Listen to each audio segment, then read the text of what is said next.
El olor a antiséptico hospitalario de nivel industrial era, para Julián Bastos, un detonante olfativo que mezclaba memorias de una esterilidad segura con el hedor fantasma de la descomposición bajo los escombros.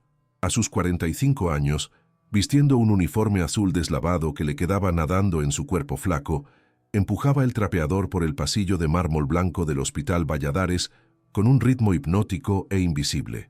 Sus ojos, enmarcados por ojeras profundas de insomnio crónico, no enfocaban solo la mugre física que los zapatos de diseñador de los cirujanos dejaban a su paso. Escaneaban el entorno con la precisión clínica de quien ya ha hecho el triaje de cientos de víctimas en minutos bajo fuego de mortero. Vio pasar al doctor Moretti, destilando prepotencia y una colonia carísima, ignorando el charco de café que acababa de crear al manotear exageradamente con un residente. Julián se detuvo, bajó la cabeza en una sumisión ensayada y comenzó a limpiar.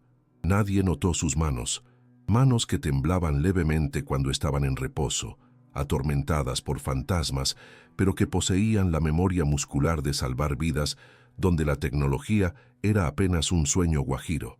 Si alguna vez te has sentido invisible en tu chamba, dale like ahora mismo, porque esta historia es para ti. La mañana de Julián había comenzado mucho antes de su turno de limpieza.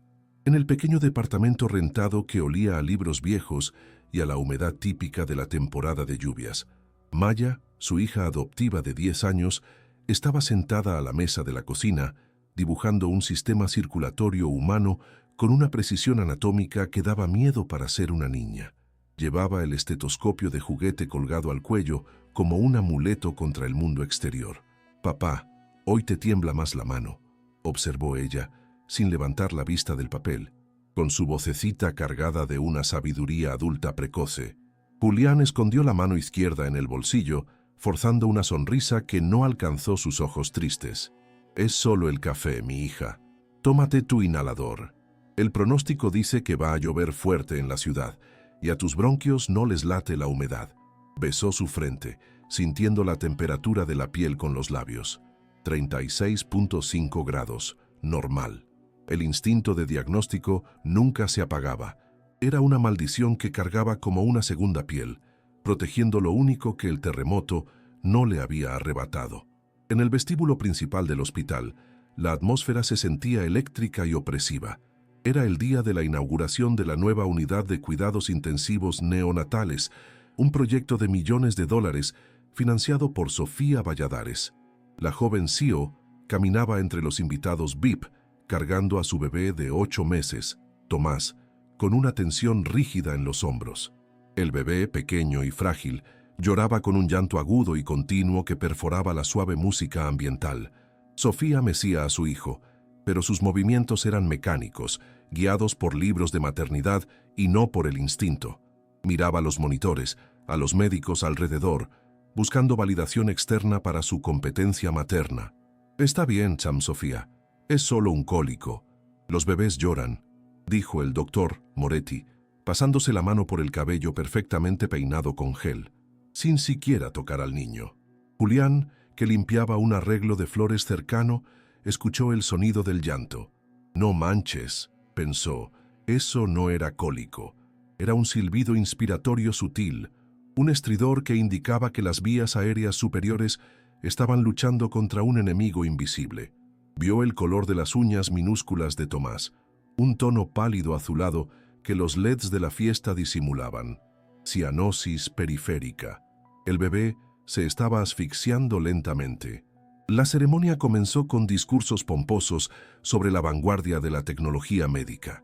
Sofía subió al escenario improvisado, entregando a Tomás a una niñera uniformada que parecía tan aterrorizada como la madre. Mientras Sofía hablaba sobre llegar a 0 errores humanos a través de la máquina, Julián se acercó discretamente al perímetro de seguridad, con los ojos clavados en la cuna dorada donde la niñera había depositado al bebé. Vio cambiar el movimiento torácico de Tomás. El bebé dejó de llorar. Para los inexpertos parecía que finalmente se había dormido. Para Julián era el silencio premortem. El bebé estaba exhausto de luchar por aire. La hipoxia silenciosa estaba apagando el sistema nervioso central. Julián soltó el trapo de limpieza. Sabía que si cruzaba esa línea imaginaria entre la servidumbre y la élite, su vida de anonimato se acabaría. Pero la vida de ese escuincle valía más que su escondite. El caos estalló en segundos. La niñera gritó: «¡No respira! ¡Se está poniendo morado!». Sofía soltó el micrófono, el sonido del acople lastimando los oídos de todos, y corrió hacia la cuna. Tomás estaba flácido, su piel adquiriendo un tono grisáceo aterrador. El doctor Moretti llegó primero, empujando a los invitados. «Código azul pediátrico, traigan el carro de paro, en chinga», gritó él, la fachada de calma desmoronándose ante la realidad de un heredero muriendo en público. El equipo de emergencia rodeó al bebé. Saturación cayendo al 60%. Vía aérea obstruida. Es un edema de glotis masivo, diagnosticó un residente, con el pánico evidente en la voz. Moretti tomó un laringoscopio intentando intubar, pero la garganta del bebé estaba cerrada, hinchada como una reacción alérgica violenta y súbita. «No pasa. El tubo no pasa. Preparen para traqueostomía de emergencia», ordenó Moretti, pidiendo un bisturí. Cortar la garganta de un bebé de 8 meses, en ese ambiente no estéril, con ese nivel de hipoxia, era una sentencia de muerte o de daño cerebral permanente. Julián no lo pensó. La bestia quirúrgica que había encerrado dentro de sí rompió las cadenas. Avanzó como un tanque a través de la multitud atónita. No vio al aseo, no vio a los guaruras, no vio las cámaras. Solo vio la fisiología fallando. Empujó al doctor Moretti con el hombro, lanzando al director clínico contra la mesa de buffet con una fuerza que dejó a todos helados.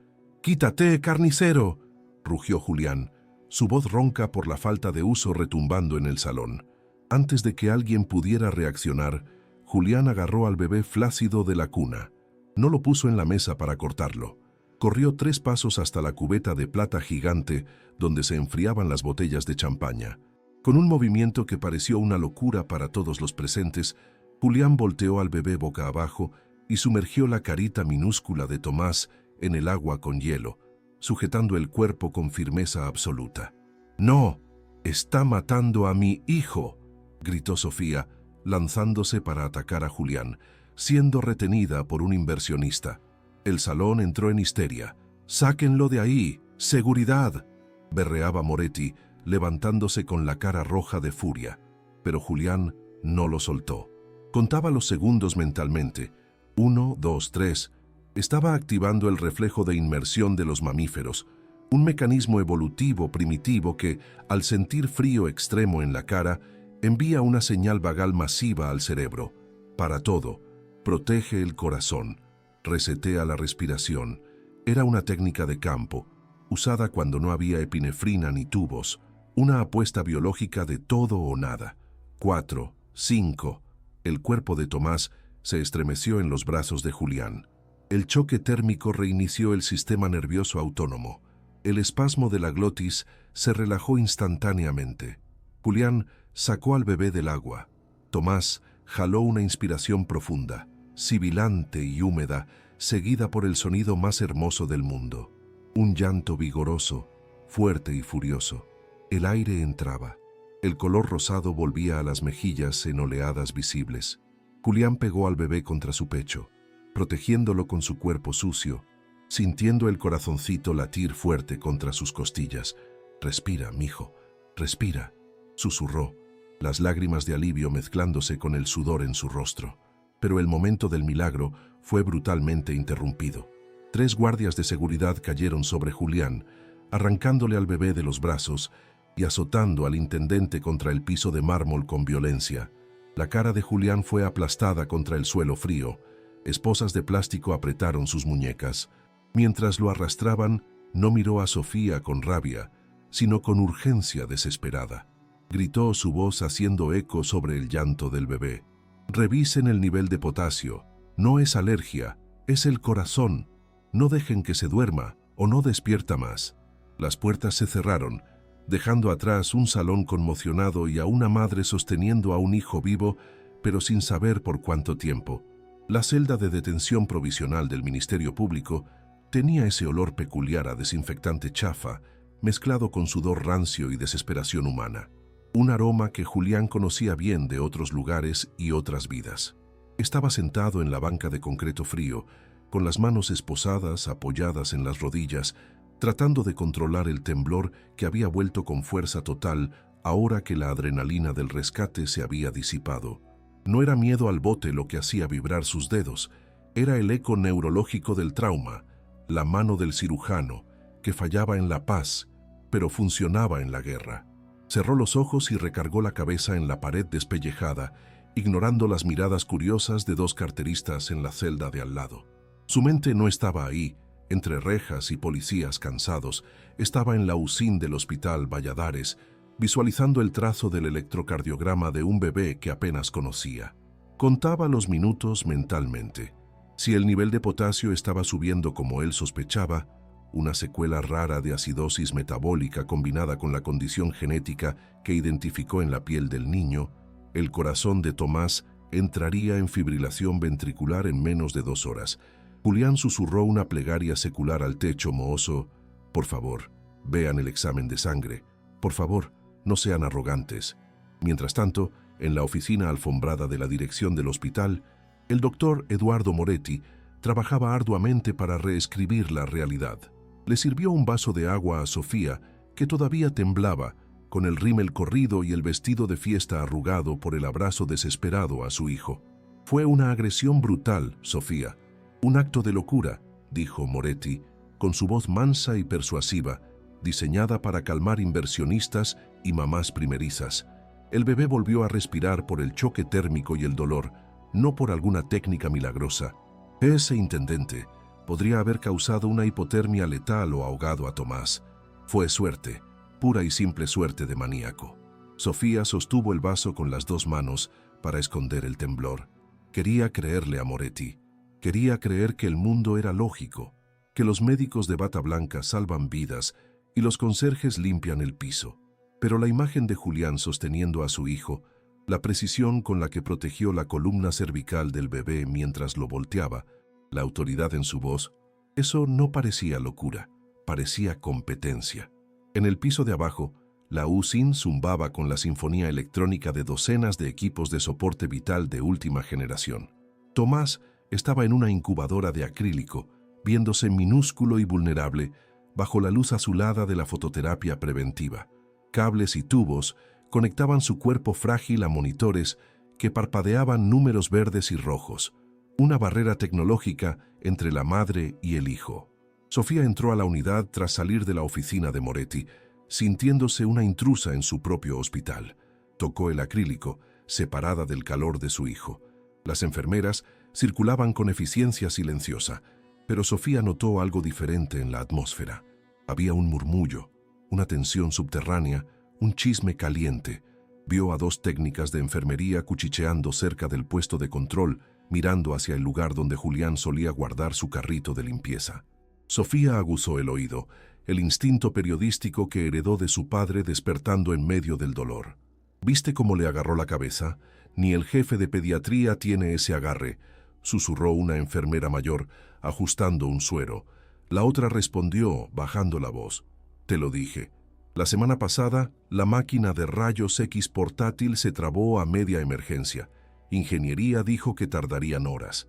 Julián pasó, pidió un clip y reinició el sistema de enfriamiento en 30 segundos. Dijo que fue pura chiripa, pero sabía exactamente qué circuito cerrar. Ese vato no es de aquí, Luisa. Le sabe a las máquinas y a la gente de un modo que da miedo.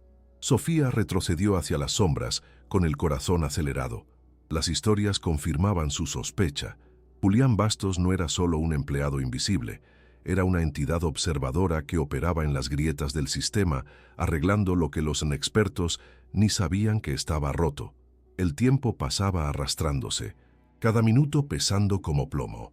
Tomás parecía estable, durmiendo profundamente, sedado levemente para confort. Moretti pasó por la UCIN, checó los monitores con una mirada superficial y le sonrió a Sofía. ¿Viste? Signos vitales perfectos. Presión arterial normal, saturación 98%. El susto ya pasó, solo necesita descansar, pero Sofía no lograba relajarse. Se sentó en el sillón junto a la incubadora, vigilando cada respiración de su hijo. Fue entonces cuando lo notó. El patrón en el monitor cardíaco cambió sutilmente. La línea verde, que antes dibujaba ondas rítmicas y suaves, comenzó a presentar picos extraños, ondas T altas y puntiagudas, como tiendas de campaña armadas en un desierto plano. Tomás no se movió. Estaba demasiado quieto. No dejen que se duerma. La voz ronca de Julián resonó en la memoria de Sofía como un trueno distante. El aletargamiento de Tomás no era sueño reparador, era un apagón metabólico. Sofía se levantó y se acercó al monitor. El ritmo cardíaco, antes en 140 latidos, bajó a 110, luego a 100. Bradicardia progresiva. «¡Enfermera!», llamó Sofía, con la voz quebrada. La jefa de enfermeras corrió hasta ahí, miró el monitor y frunció el ceño. «Qué raro. La saturación está buena, pero el ritmo se está ensanchando». Moretti, que iba saliendo de la unidad, regresó, irritado por la interrupción. «Es efecto de la sedación, Sofía. Deja de buscarle tres pies al gato. El corazón solo se está relajando después del estrés del ahogamiento que provocó ese lunático». Intentó desestimar la preocupación con un gesto de mano, la arrogancia cegándolo ante la fisiología básica que se desarrollaba en la pantalla. «Revisen el nivel de potasio», dijo Sofía, las palabras saliendo de su boca antes de que pudiera procesarlas, una repetición mecánica de la advertencia de Julián. Moretti soltó una risa seca y condescendiente. «¿Potasio? Sofía, por favor, eso es bioquímica avanzada. No tiene nada que ver con un espasmo de glotis. No vamos a picar al bebé de nuevo para un examen inútil solo porque un intendente gritó pendejadas mientras lo arrestaban». Pero Sofía miró a su hijo. La piel de Tomás se estaba poniendo cerosa, pálida de un modo diferente a la cianosis anterior. Era el color de quien está perdiendo la batería vital. El miedo de ser una madre histérica fue aplastado por el terror de ser una madre sin hijo. Enderezó la espalda, asumiendo la postura de la dueña que construyó ese edificio. «No te lo estoy pidiendo, doctor Moretti. Soy la dueña de este hospital. Haz el pinche examen ahora o lárgate de mi vista para siempre». La toma de muestra fue tensa. El silencio en la UCIN era absoluto, mientras el tubo era enviado vía sistema neumático al laboratorio de urgencias. Moretti cruzó los brazos, moviendo el pie con impaciencia, preparando el discurso de «se lo dije» para cuando el resultado saliera normal. Sofía sostenía la manita fría de Tomás a través de la ventanilla de la incubadora, rezando para estar equivocada, rezando para que Julián fuera solo un loco y su hijo estuviera bien. Pero el monitor seguía mostrando esas ondas T monstruosas, cada vez más altas, cada vez más anchas.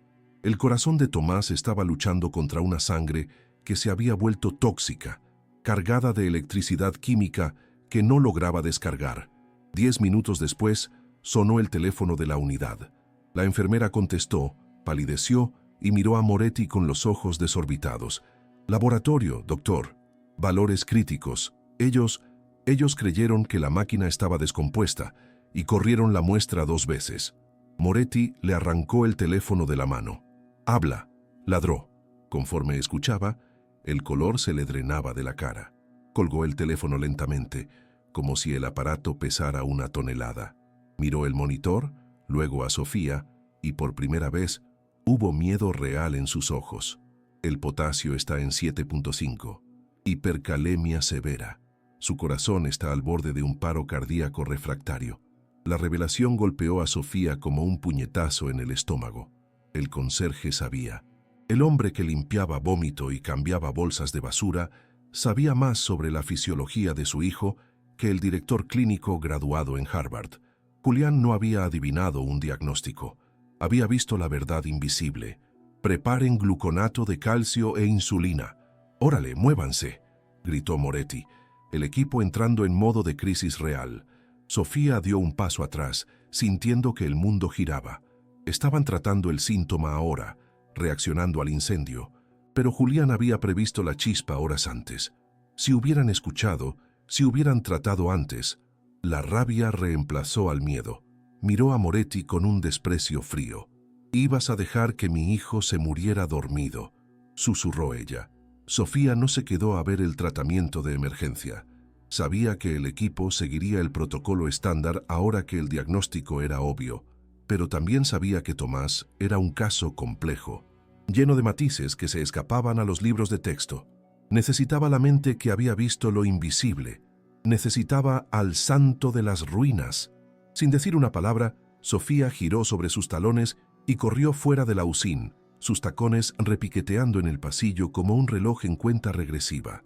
Sacó las llaves del auto de la bolsa, ignorando al chofer que la esperaba en la entrada. Necesitaba manejar. Necesitaba llegar a la verdad. La lluvia había comenzado a caer sobre la Ciudad de México, transformando las luces de la calle en borrones de colores en el parabrisas del Deportivo de Sofía. Manejó hasta la delegación pasándose 3 semáforos en rojo, guiada por una mezcla de culpa corrosiva y esperanza desesperada. Al entrar en la recepción sucia del Ministerio Público, usó su nombre y su influencia para pasar por la burocracia como un tractor. «Quiero ver al detenido Julián Bastos. Ahorita mismo», ordenó al oficial de guardia. Cuando el policía la llevó hasta las celdas, Sofía se detuvo ante los barrotes. Julián estaba ahí, sentado en la misma posición, con la misma dignidad silenciosa de un monje guerrero. Levantó los ojos cansados al verla. No había triunfo en su mirada, solo una preocupación genuina. ¿Despertó?, fue lo primero que preguntó Julián. Sofía agarró los barrotes fríos de la celda, las lágrimas finalmente desbordándose. «Tenías razón. El potasio. Todo. ¿Quién eres, Julián, por favor? ¿Quién eres?» El abogado de oficio, un tipo cansado con un portafolios de piel sintética desgastada, llegó a la celda en el momento exacto en que Sofía hacía su pregunta desesperada. No parecía sorprendido por la presencia de la mujer más rica de la ciudad ahí. Parecía solo resignado con la complejidad del caso. Sin decir palabra, abrió el portafolios y sacó un archivo amarillento, poniéndolo sobre la pequeña mesa de metal atornillada al piso entre Julián y las rejas. La señora preguntó quién es él, dijo el abogado, con su voz ronca de cigarros baratos. Su nombre no es solo Julián Bastos, es el doctor Julián Bastos Ribeiro, Medalla de Honor de la ONU, 2010. Especialista en trauma de guerra y cirugía de campaña. El reporte dice que realizó 112 cirugías exitosas en 72 horas tras el terremoto en Haití, operando a la luz de las velas, sin anestesia general, usando solo vodka y cloro para esterilizar. Le decían el santo de las ruinas. Pero el reporte también dice que paró. Paró el día que el techo del hospital improvisado colapsó sobre el ala pediátrica donde estaba su propia familia. Julián no miró el archivo. Miró sus propias manos que descansaban sobre sus rodillas, temblando con ese ritmo maldito y constante. La mención de Haití jaló su mente hacia atrás, al olor a polvo de concreto y sangre coagulada. Flashback. El calor era sofocante, húmedo, pesado como una cobija mojada. Las moscas zumbaban, el sonido de la muerte. Estaba con las manos dentro del abdomen de una niña, deteniendo una hemorragia hepática, cuando la réplica del sismo golpeó. El mundo se puso de cabeza, gritó los nombres de su esposa y su hijo, pero siguió suturando la arteria de la paciente, porque soltar significaba matarla. Salvó a la niña. Pero cuando el polvo se asentó, la cuna de su hijo era solo un montón de escombros. Salvó al mundo y perdió su universo. «Yo ya no soy ese hombre, Sofía», dijo Julián, con la voz quebrada, volviendo al presente frío de la celda. Aquel médico murió en los escombros. Lo que quedó fue un intendente que sabe limpiar la sangre que otros derraman. Sofía tomó el archivo, con las manos temblorosas hojeando las páginas que detallaban actos de heroísmo que la medicina moderna consideraría imposibles. Vio la verdad desnuda y cruda. El hombre al que había llamado loco era una leyenda rota. Sacó la chequera y firmó la fianza ahí mismo, una cantidad que para ella era cambio de las tortillas, pero que compraba la libertad física de Julián. «Ya pagué. Estás libre. Pero mi hijo sigue siendo prisionero de ese hospital y de ese médico incompetente. Dijiste que sabías lo que tenía. Necesito que regreses conmigo. Ahora». Julián se levantó, caminó hasta la reja y extendió las manos, mostrando el temblor incontrolable. «Mire esto, señora. No puedo sostener una taza de café sin tirarla. ¿Cómo quiere que salve a su hijo? Soy un peligro. Deje que Moretti trabaje. Él tiene máquinas que no tiemblan. La salida de la delegación fue bajo una lluvia torrencial que lavaba las calles del centro, transformando las cunetas en ríos de aceite y basura. Afuera, resguardada bajo el toldo de una tienda cerrada, estaba Maya. La niña estaba acompañada por una vecina anciana que la cuidaba cuando Julián doblaba turnos. Al ver salir a su papá, Maya corrió ignorando la lluvia y lo abrazó de la cintura. Julián acarició su cabello mojado, sintiendo la culpa aplastante de haber sido arrestado y haber dejado sola a su hija. Pero Maya se separó y lo miró con sus ojos grandes y serios. Vio a Sofía justo detrás. Vio la desesperación en la postura de la mujer rica. Maya sabía. Se quitó el estetoscopio de juguete del cuello y lo puso en las manos temblorosas de su padre. «El bebé no tiene la culpa, papá», dijo ella, su voz firme cortando el ruido de la lluvia. «El bebé no tiró el techo. El bebé solo quiere respirar. Tus manos tiemblan porque tienes miedo, no porque se te olvidó cómo amar». Las palabras de su hija golpearon a Julián como un desfibrilador. Miró el juguete de plástico azul en sus manos, luego el rostro de Maya y finalmente a Sofía, que esperaba bajo la lluvia junto a su deportivo. La lógica del trauma decía huir, la lógica del padre decía luchar. Julián cerró la mano sobre el estetoscopio. El temblor no paró, pero sus ojos cambiaron. La neblina de resignación se disipó, reemplazada por un enfoque táctico. «Vámonos», le dijo a Sofía. «Pero no podemos entrar por la puerta principal. Moretti debe haber puesto mi foto en todos los puestos de seguridad. Para él, soy una amenaza biológica». Sofía abrió la puerta del auto. «Soy la dueña del hospital. Yo mando en la seguridad», dijo, tratando de recuperar su autoridad. Julián entró al asiento del copiloto. «No, Sofía, en el momento en que cuestionaste su diagnóstico, dejaste de ser la dueña y te volviste la madre histérica. Te va a bloquear para proteger al paciente. Si queremos entrar, tenemos que hacerlo a mi manera, a la manera de la basura». El viaje de regreso al hospital se hizo en tiempo récord, el motor del auto rugiendo contra la tormenta. Julián explicó la situación mientras Sofía manejaba.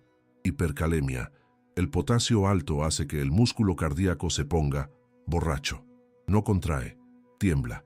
Moretti va a ver la arritmia y creerá que es un defecto estructural o un bloqueo. Va a querer abrir el pecho para poner un marcapasos epicárdico o hacer masaje directo. Si corta a ese bebé con la sangre ácida de ese modo, el choque va a causar un paro irreversible en la mesa». Sofía apretó el volante con los nudillos blancos. Dijo que iba a operar. Lo llamó la parotomía exploratoria de emergencia. Dijo que necesitaba ver qué estaba causando la falla. Julián soltó una maldición por lo bajo. Va a abrirle la panza a un bebé inestable para buscar fantasmas. Lo va a matar antes del primer punto. Al llegar al hospital, la predicción de Julián se confirmó. El acceso principal estaba bloqueado por patrullas y seguridad privada. La cara de Julián estaba en las tabletas digitales de los guardias. «Prohibida la entrada. Peligroso». Sofía intentó alegar en la pluma, pero el jefe de seguridad, apenado, le informó que el doctor Moretti había invocado el protocolo de riesgo biológico amenaza activa, quitándole la autoridad administrativa temporalmente bajo el pretexto de inestabilidad emocional. Sofía golpeó el volante, furiosa. «Se robó mi hospital», gritó. Julián le tocó el hombro. «No, se robó el edificio. El hospital somos nosotros. Da la vuelta. Vamos al andén de descarga de residuos infecciosos. Nadie voltea a ver la basura. Sofía, es la regla número 1 de la invisibilidad». La entrada por el andén de basura era un mundo subterráneo de contenedores amarillos y olor a formol y descomposición. Julián guió a Sofía por los pasillos de servicio de concreto desnudo, lejos del mármol y del aire acondicionado perfumado de los pisos superiores. Pasaron por la lavandería industrial, donde el vapor caliente y el ruido de las máquinas gigantes ahogaban sus pasos. Julián se detuvo frente a un carrito de ropa limpia. «Necesitamos camuflaje», dijo, lanzándole un conjunto de pijamas quirúrgicos verdes a Sofía. Él se quitó su uniforme de intendente sucio y se puso la pijama médica. Al colocarse el cubrebocas y el gorro, el conserje desapareció. Su postura cambió. Ya no caminaba con la cabeza gacha. Caminaba con la urgencia y la autoridad de quien manda en el quirófano. Sofía, vistiendo el uniforme holgado sobre su vestido de fiesta arruinado, lo miró y vio por primera vez al Manos de Dios. Mientras subían por el elevador de carga, el mismo usado para transportar cadáveres a la morgue, el doctor Moretti estaba en el centro quirúrgico del 10º piso, lavándose las manos. La arrogancia había dado paso a un pánico frío. El bebé Tomás estaba empeorando rápido. Las ondas T en el monitor eran ahora torres gigantescas. Moretti se convenció a sí mismo de que había una obstrucción intestinal necrosada causando la toxicidad, algo que él podía cortar y arreglar. Era la falacia del cirujano. Si tienes un martillo, todo te parece un clavo. Preparen el quirófano 4, incisión media supraumbilical. Vamos a abrir y lavar, ordenó a su equipo, ignorando las miradas de duda del anestesiólogo. Necesitaba una acción heroica para borrar el error del diagnóstico. Necesitaba que la cirugía fuera la respuesta, no el veneno. El elevador de carga se detuvo en el 10º piso con una sacudida metálica. Las puertas se abrieron al pasillo estéril de los quirófanos, iluminado por luces blancas despiadadas. Estaba vacío, excepto por una enfermera que pasaba con charolas. Julián y Sofía salieron, caminando con propósito. Julián conocía los planos del hospital mejor que el arquitecto. Había limpiado cada ducto de ventilación, cada rincón olvidado.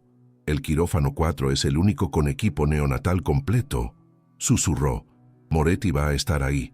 Tendremos unos 30 segundos entre que entramos y llega la seguridad. Si no logro estabilizar al bebé en ese tiempo, se acabó. Se detuvieron frente a las puertas dobles de vaivén de la sala 4. Arriba de ellas, la luz roja, en cirugía, se encendió, indicando que el procedimiento había comenzado o estaba a punto de empezar. Sofía sintió que le fallaban las piernas. ¿Y si es demasiado tarde? ¿Y si ya cortó?, preguntó con el terror paralizándole la respiración. Julián le sostuvo los hombros con sus manos enguantadas. El temblor seguía ahí sutil, pero sus ojos eran roca sólida. Entonces cerramos y salvamos lo que quede, pero no paramos, Sofía. Las madres no paran, los médicos no paran. Entramos ahí y tomamos el mando. ¿Estás lista para despedir al hombre más poderoso de tu empresa? Sofía miró la luz roja. Pensó en su hijo solo en esa mesa fría, y el miedo se transformó en una furia protectora. «Estoy lista para destruir a quien toque a mi hijo», respondió. Julián empujó la puerta. El sonido del monitor cardíaco llenó sus oídos. Un bip rápido, errático, el sonido de un corazón pidiendo auxilio. El equipo quirúrgico levantó la cabeza. Moretti estaba con el bisturí en la mano, la punta a centímetros de la piel pálida de la barriga de Tomás. ¡Alto! La voz de Julián no fue un grito. Fue una orden militar que rebotó en las paredes de azulejos. Moretti se congeló, el bisturí suspendido en el aire. «¿Qué es esto?» «¡Seguridad!», gritó el médico.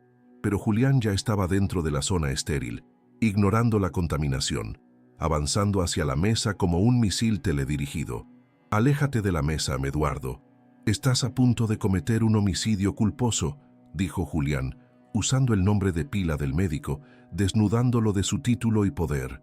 El enfrentamiento final por la vida de Tomás había comenzado, y no se libraría con bisturís, sino con la verdad brutal de la fisiología. El silencio que cayó sobre el quirófano 4 no fue el silencio de la paz, sino el vacío aterrador que antecede a una detonación. El grito de mando de Julián aún resonaba en los azulejos estériles, chocando con el bip frenético e irregular del monitor cardíaco que marcaba la cuenta regresiva de la vida de Tomás.